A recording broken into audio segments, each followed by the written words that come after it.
Okay, go ahead. You press go, right? I'm pressing go.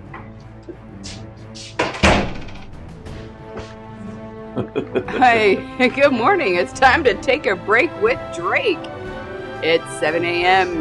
We're on the East Coast, not the East. We're on the West Coast. Oh man, I'm messing everything up this morning. Oh goodness. We are still going through the book of Corinthians with a slight detour today into Deborah, the book of Judges. Drake has a point to make today on Take a Break with Drake. Yep, and we're here for our break. Yes, I got back in. I was in San Francisco late last week. Hello to you all. And can you tip your screen up just a little bit, Drake? Yes, of course. Oh my god. There you are. Hi. I see you. I see you.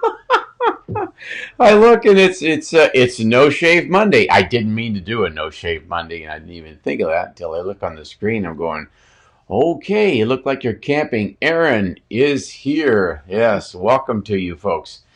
Yeah, I ended with something, and I just said in a most solemn way. I said, I'm going to tell you this on Monday. I don't want to do that right now. Boom mic's all good? Does it sound all good? It's so loud. Oh, well, but I can turn it down on my phone, but still. It is. I didn't know that. Well, don't worry about it. I've heard that since I was very young. This is so loud. You're so being loud. So loud. I was a loud young boy. So, but anyhow, and I said, I want to end this on Monday. We were talking about the verse that is so easy to read, and to read it in a resentful way. The Bible is written so that we get a clear view on life and not get a resentful view on life. This does pertain to that point. That band Guns N' Roses, this does apply, by the way. That band Guns N' Roses, I was just on YouTube and I thought, sneeze. What is this? What is this? And I hit play, and Guns N' Roses played some song. I don't know what it was, but I'm watching this lead singer. I guess they called him Axl Rose. His name was Billy Budd. His last name is Billy Budd. His father was a pastor, and his father didn't present the Bible in such a way. Was he a pastor? Yeah, he was an Assembly of God pastor. What, Guns N' Roses, Axl Rose's dad was a pastor? Was an Assembly of God pastor. And He presented the Bible in such a way that Axl Rose, his name was Billy Budd, grew up thinking, this is so out of reach. This is so condemnatory. This is so unattainable. There's no way I can do this. He totally didn't get the Christ thing, that Christ is the bridge that gets you to the other side where you need to be. Mm-hmm. You can't hovercraft there yourself. This chasm's too deep. You can't go under it. It's treacherous Niagara at the bottom.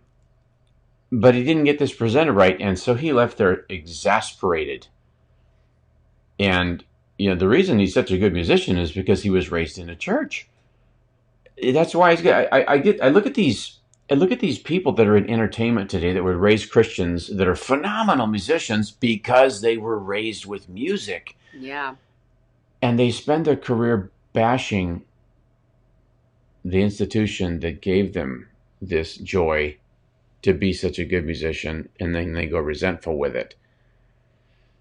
Yeah, and in case this passage where people read and they say, women should be silent in church. Oh boy, God wants to just stuff a baked potato in her mouth. Here we go, a day 3 on this topic. Yeah, Good morning, Dan Best. I'm ending with this,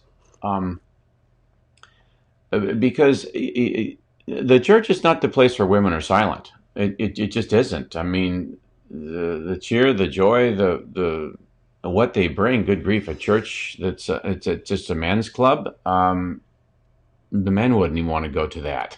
Hey, Drake, really? I read in the Passion translation that the big issue was that the Corinthian women kept interrupting in church. That was pretty much it. That is it. And when you But it wasn't necessarily, Paul didn't write that to every church. By the way, keep the women silent. Yeah. This had to happen. So that's what Paul is saying. because these Corinthian women, they came out of pretty ungodly atmosphere. It was an ungodly city where they got to, they could use the phrase brazen hussy. Well, some of them were that. And Paul says, such were some of you. So when you read the Bible, what is being addressed right there? You don't want to transliterate. Take a passage, plunk it in today's culture and say, see, God wants all the women to shut up. No, he doesn't. That will give you the Axl Rose, Guns N' Roses resentment. Oh. You see, that's biblically what's going on, and that's proper exegesis. Can you sing a little bit of the Guns N' Roses, Drake? Welcome to the jungle. We've got fun and games. Welcome to the jungle. Where are all the dames? I thought you were going to sing it like operatic style. No, you want to instead of Pee Wee Herman. Pee Wee Herman, Mr. Rogers. I like your jungle just the way it is. Yes. Filled with vines and monkeys. Don't cut down anything. Yeah. So, but I want to tell you about a very godly woman that I knew. I knew her when I was very young, and she died just 8-something years ago. Her husband died 4 years ago. But Ruth had a front row seat of Christendom. Her husband was so prominent in Christendom. This light is so bright. That the most influential Christians gathered annually at a secret meeting, and there were less than 10 of them. They had the biggest sway on where the church... What decade was this? This was, and he told this to me live, this was the 1980s. Okay. And then he lived another 25 years, and she lived another 20 years. But this is, I'm going to tell you what the wife told me. But these Christians would gather, and they would just talk. Well, like, what do we do now? What do we focus on now? What do we put? What needs to be written? What needs to be stated? And he wouldn't tell. This guy was very open with me, but he wouldn't tell me who was there. I was curious, but I didn't press it when he didn't say, well, I really shouldn't say who was there. But his wife had a front row seat of Christendom. He had a doctorate degree in religious education from a prestigious university in Southern California.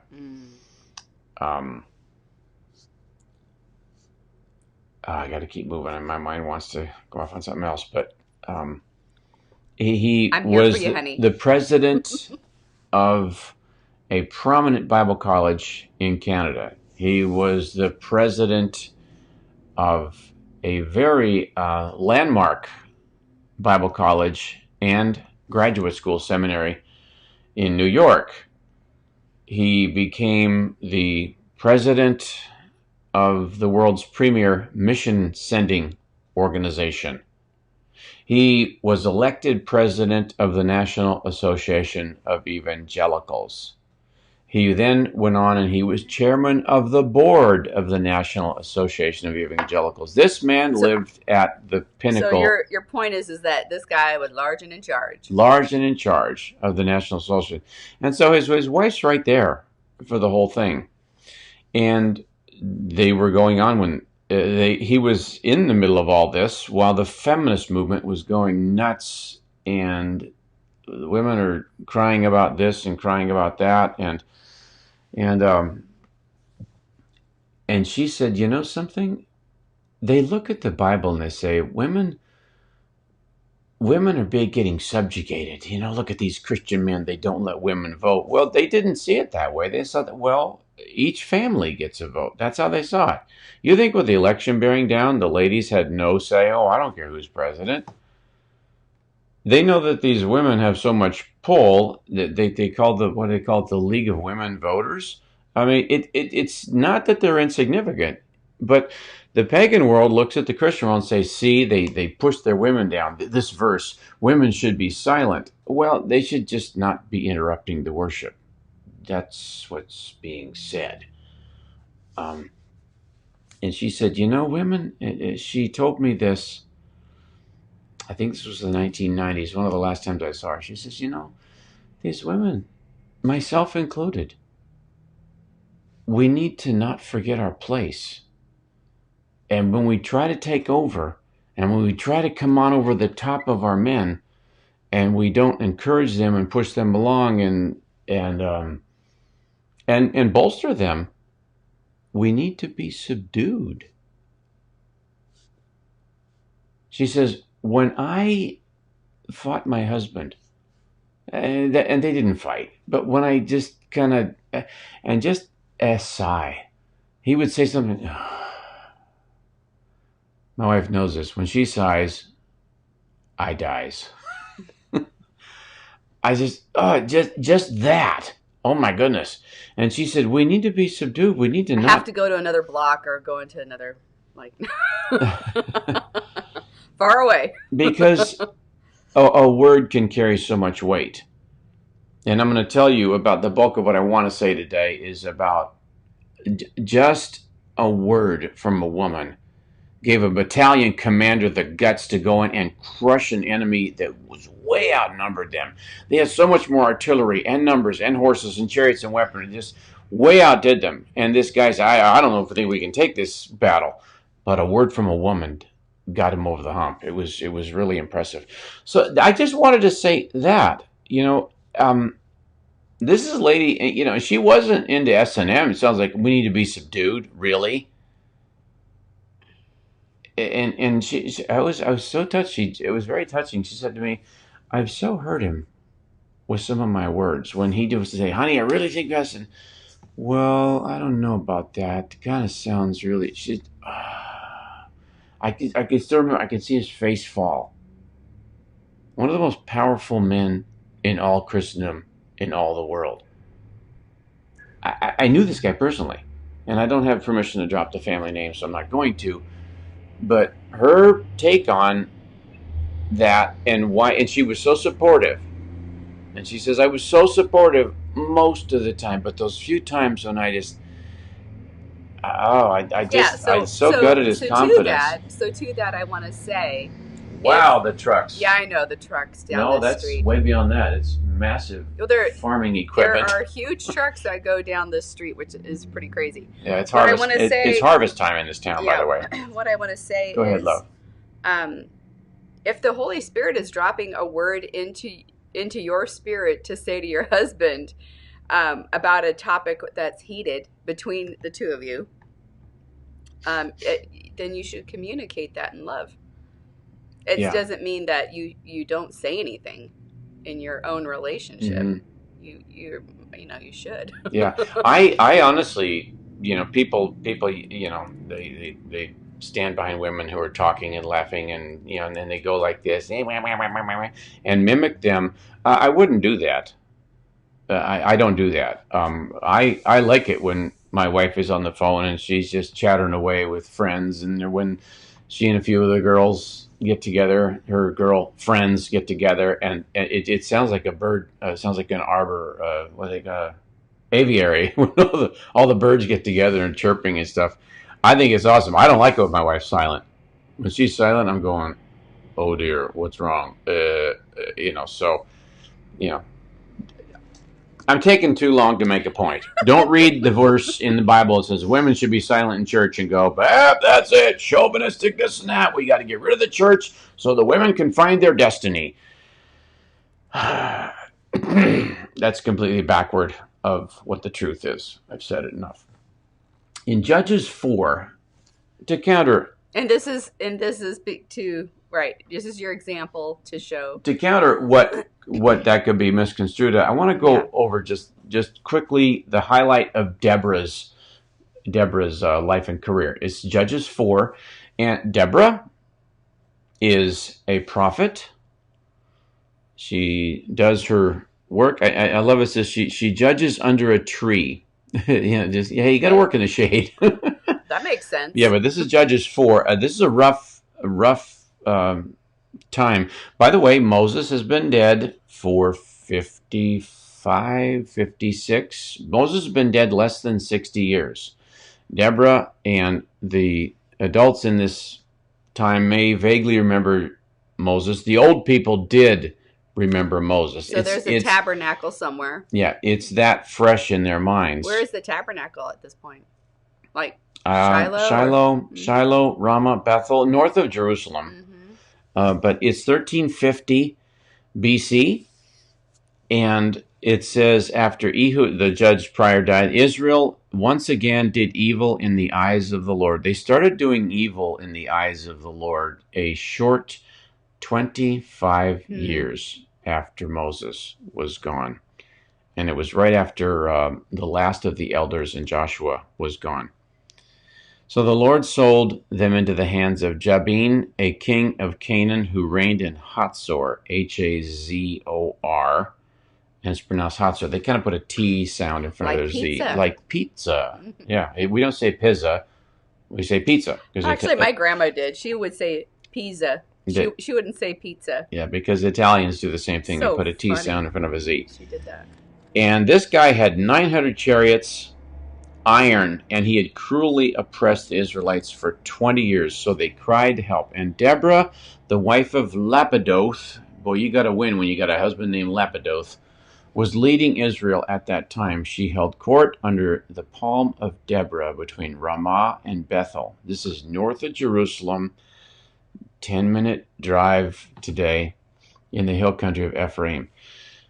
This lady is a prophet. She's a judge. You might say she had a law degree. And you read about the priests back then. These priests were so educated and so wise in so many fields. Yeah, well, they had to be with every and they were like the health inspectors. Oh yeah, the competency of these things. Yeah. Anytime I can find a rabbi who will talk to me, an evangelical, I just glean all I can from him, because they're most of them are really nice guys. I leaned on a rabbi for the first time in the late 80s. I was in seminary, and I just found a rabbi. I said, "Would you explain this passage to me?" He says, "Oh, of course." And he was right about most things. Wrong on one item. Really? But he was right about 95% of all of it. It was rather impressive. Mm-hmm. So Deborah is a prophet.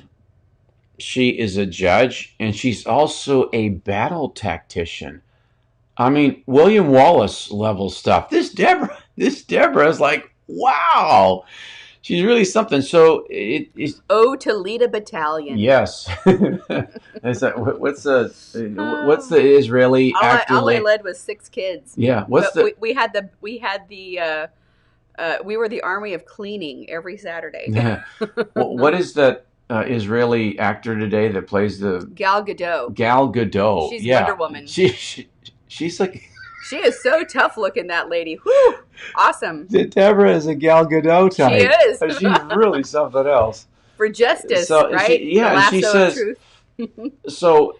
She is a truther too. Deborah tells it just like it is. Oh yeah, but she explains what she's going to do in the first few verses of Judges 4.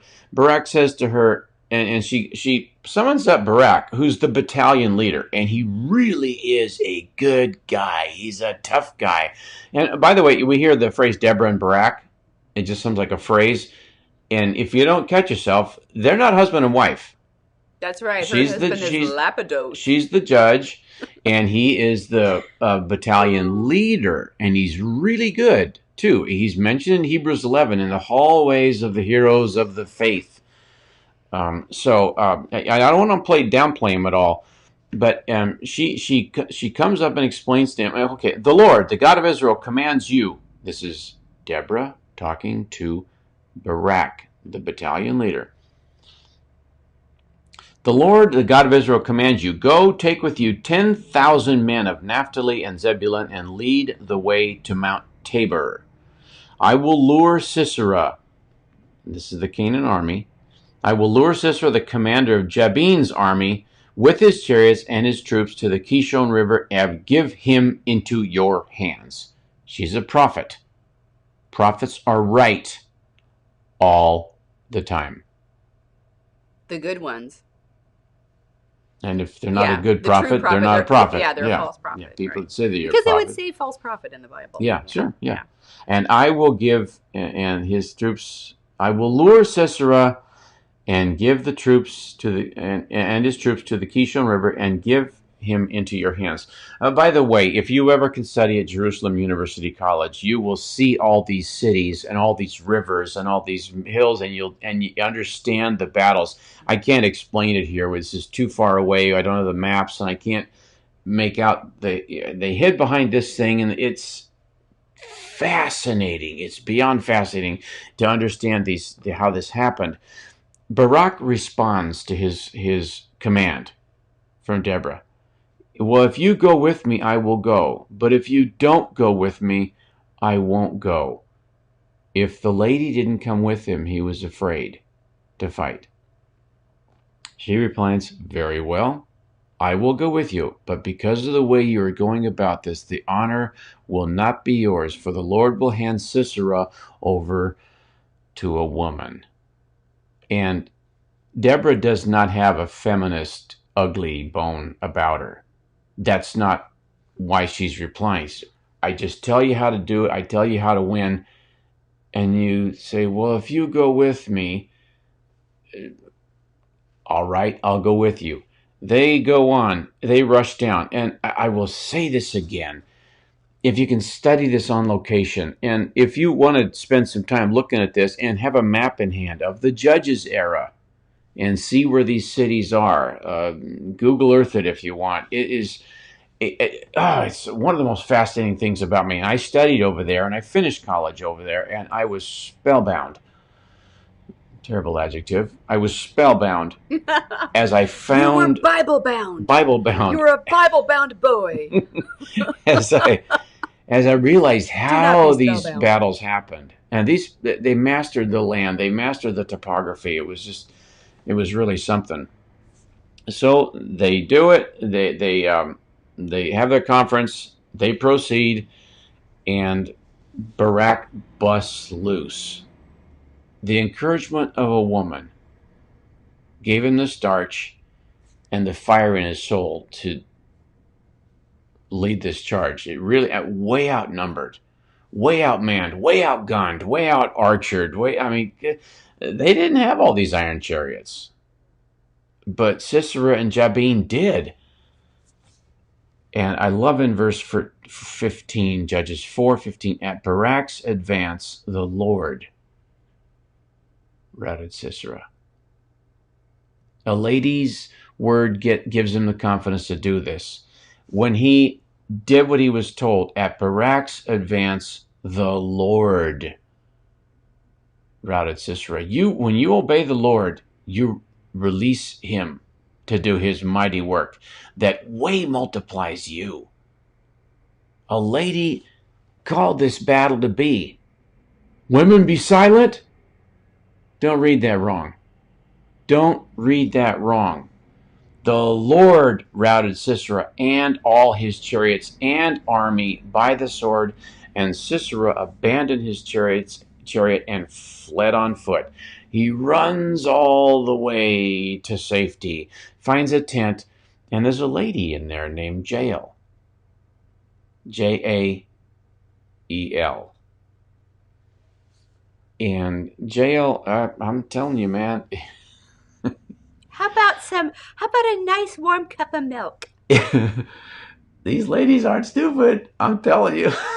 These ladies aren't stupid. She would have given him a turkey leg if she had one. They're not silent. They're not oblivious. The milk. They're not dingy. They have watched these children. These are mothers. And if you rock the cradle, you eventually are running the world. I told you on Friday about the lady who taught Billy Graham and Bill Bright the Bible. Henrietta Mears. Yeah. Guys, these ladies are not stupid. They're not.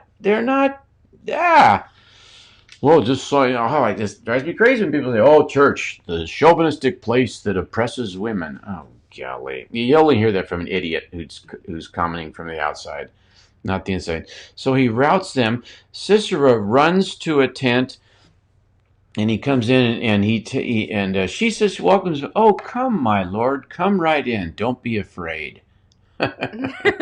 She's got 7 levels of thinking going on simultaneously. It's really fascinating.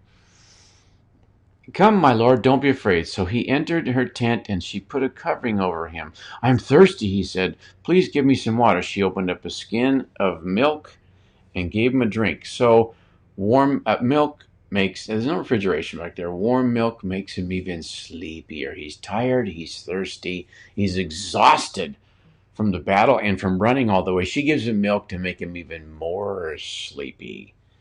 This lady knows what she's doing.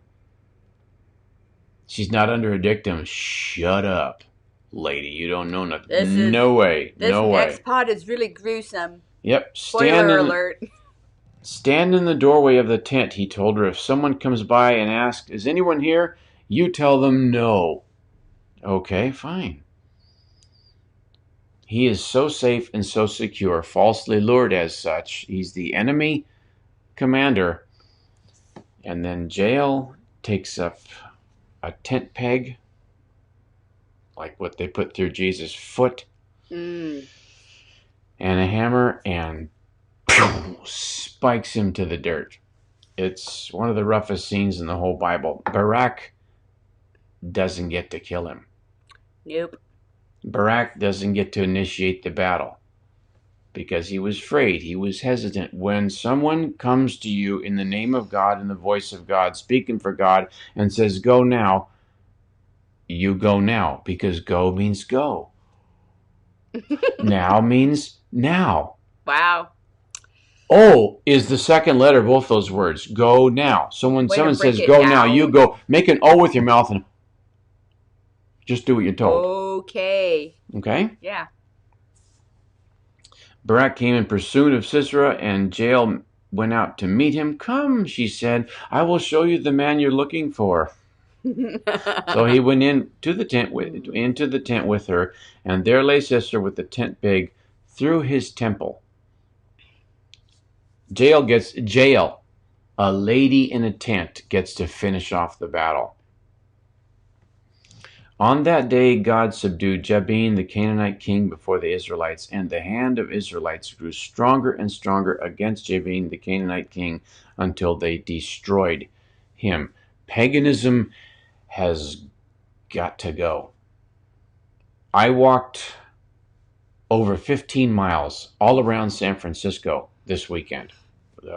Aaron, who was hosting me, we just went for walks. And the ungodliness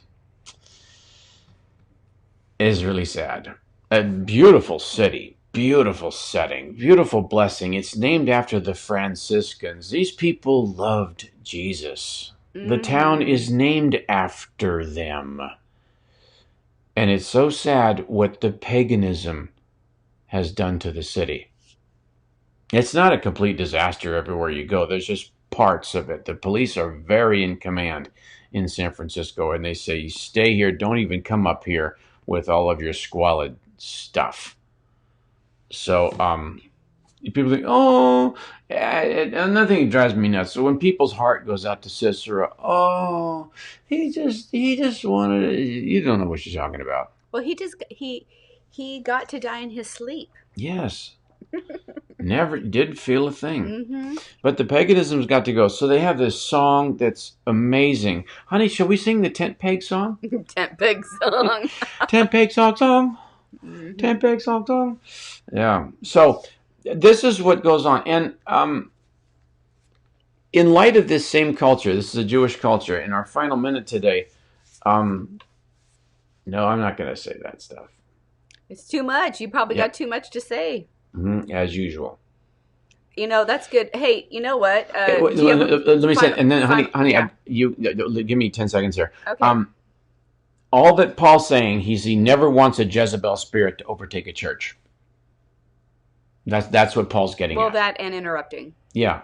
And because if they're not subdued, like this extremely high prominent woman in Christendom said, if they're not subdued, then they try to take over. And then a Jezebel spirit takes over.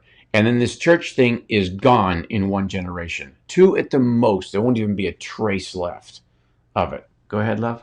No, that's good. And this church is gone. This church, this haven for the females of the world. I mean, how a culture treats its females is pretty indicative of what the culture is at its heart. And nothing protects females and beautifies women and endows them and blesses them and enriches them like the church does. And it's best done when men are running the show at the church and they're listening to what the ladies want, but the men are running the show. And they're not ogres, they're not this and that. Pastors' wives, they're so dignified and so protected in just about every setting. And it's because the Jezebel spirit is kept down. And that's what Paul. I don't think every woman has a Jezebel. Well, I mean, if you are submitting to God, you don't have a Jezebel spirit lurking on the background. Yeah, no, not at all. Mm-hmm. Not at all. But so that's really the end. And we are done with 1 Corinthians 14 with that. And I use this illustration of an extremely competent woman to just round out the picture for you. We will continue. Tomorrow we have just a wonderful guest on, and this tyke is in 3 movies releasing this year, right, honey? Oh, I don't know the third one. I guess you do. Farmer in the Bell. Mm-hmm. Tulsa and Redeeming Love. Oh, Redeeming Love. Okay. This young star is in 3 movies coming out this year, and she will be on the show as our guest tomorrow. We're gonna work all that today. Yeah, we were in the Farmer and the Bell with this girl. Look up Livy Birch if you want, and I put on my Facebook page the trailer that she's in Tulsa, and she actually uses her being and her soul to redeem her dad, who's a PTSD soldier. Yeah, I think that's how it goes. We'll talk all about that with her tomorrow. Yes, Dan, we acknowledge that you did have a challenging 15 years dealing with the Jezebel spirit. That's a tough one. Way to hang in there, Dan. The Lord is with you this day.